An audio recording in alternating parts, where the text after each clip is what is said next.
कुछ करिए, बस बस बड़ा बोले, अब कुछ करिए। ओ कोई तो चल जिद फड़िए, तू बेतरिए या मरिए। हाय कोई तो चल जिद फड़िए, तू बेतरिए या मरिए। शक दे हो शक दे इंडिया, शक दे हो शक दे इंडिया। इस वीडियो में हम लोग क्लास 7 हिंदी का चैप्टर 3 पढ़ने वाले हैं, जिसका नाम है पुष्प की अभिलाषा। तो इस वीडियो में हम लोग इस चैप्टर का A to Z question answer solve करेंगे। चलिए देखते हैं क्या दिया हुआ है। पहला सवाल है, निम्नलिखित पंक्तियों के भावार्थ स्पष्ट कीजिए।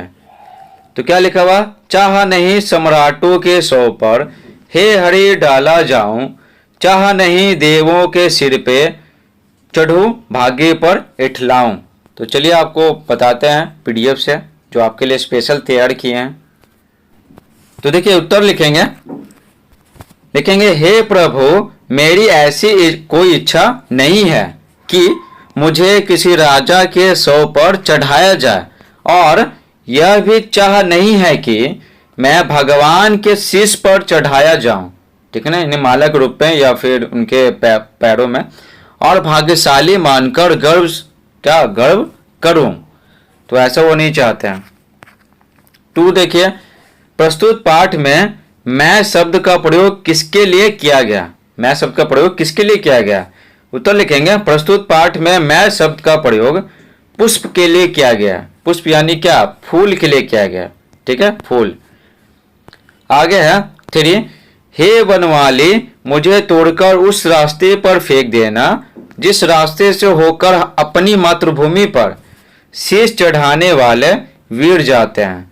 उपर्युक्त भाव पाठ की जिन पंक्तियों के द्वारा अभिव्यक्ति होती है उन पंक्तियों को लिखिए। तो बोला जा रहा है कि ये जो बात है ना, जिस पंक्ति में बताया गया, तो उस पंक्ति को कविता से लिख लेना है। तो देखिए उत्तर लिखेंगे, मुझे तोड़ लेना वनमाली, उस पथ पर देना तुम फेंक, मातृभूमि पर शीश चढ़ाने जिस पथ जाए वीर अनेक। 4 देखिए, भाग्य पर इठलाऊं का कौन सा अर्थ ठीक लगता है। भाग्य पर इठलाऊं, इठलाना यानी क्या, गर्व करना, घमंड करना, वो है। तो ख हो जाएगा, भाग्य पर क्या, गर्व करना। 5 है, चाह नहीं पद कवि की किस तरह की भावना को व्यक्त करता है।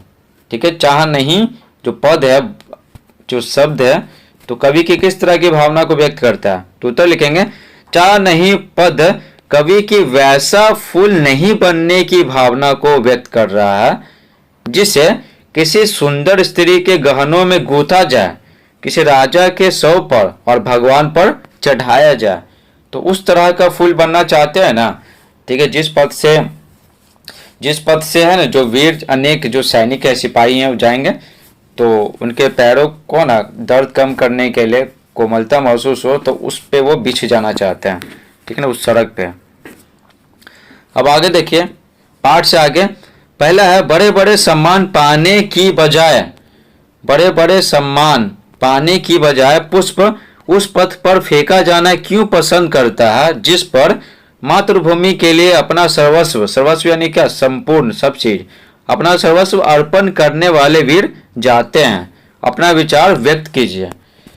तो उत्तर लिखेंगे, बड़े बड़े सम्मान पाना गर्व की बात है, लेकिन सबसे बड़ा धर्म क्या है, देश धर्म, अर्थात मातृभूमि के प्रति धर्म का पालन करना।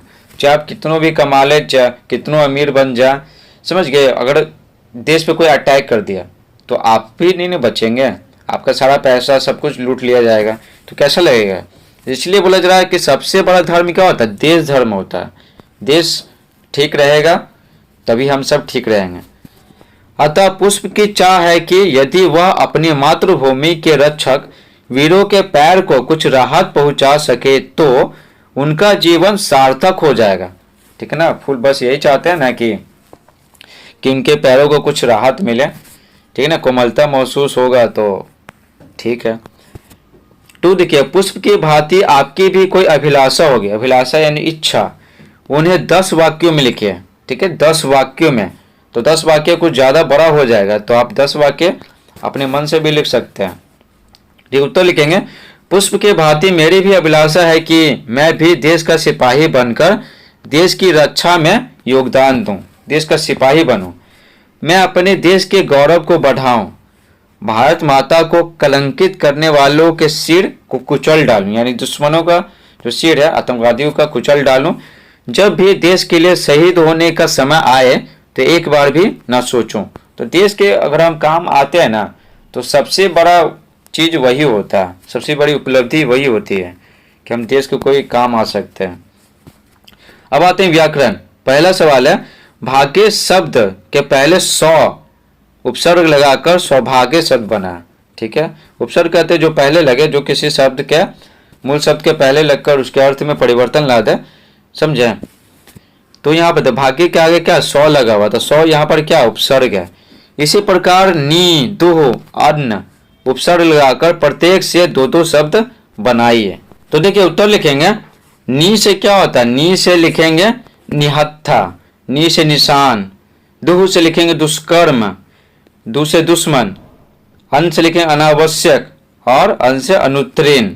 ठीक है, अब आगे देखिए, इस प्रकार से पूरा चैप्टर समाप्त होता है।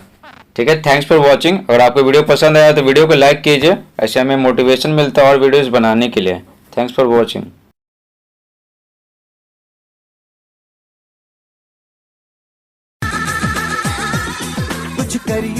कुछ करिए, बस बस बड़ा बोले, अब कुछ करिए। ओ कोई तो चल जिद फड़िए, तू बेतरिए या मरिए, हाय कोई तो चल जिद फड़िए, तू बेतरिए या मरिए।